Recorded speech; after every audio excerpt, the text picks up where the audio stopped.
Hi and welcome back. In this video I'm gonna show you one winter hack.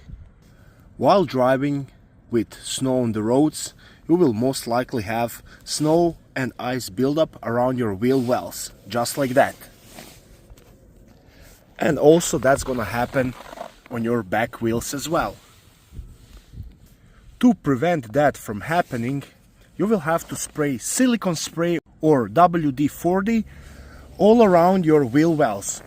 But remember, you need to do that when wheel well is completely dry. So what I'm gonna do now, I'm gonna try to clean all this up and then spray it.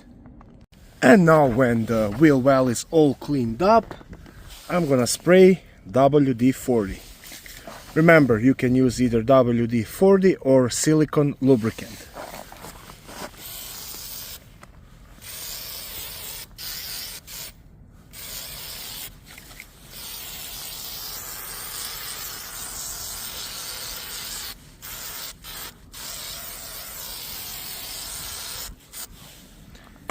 And that's it.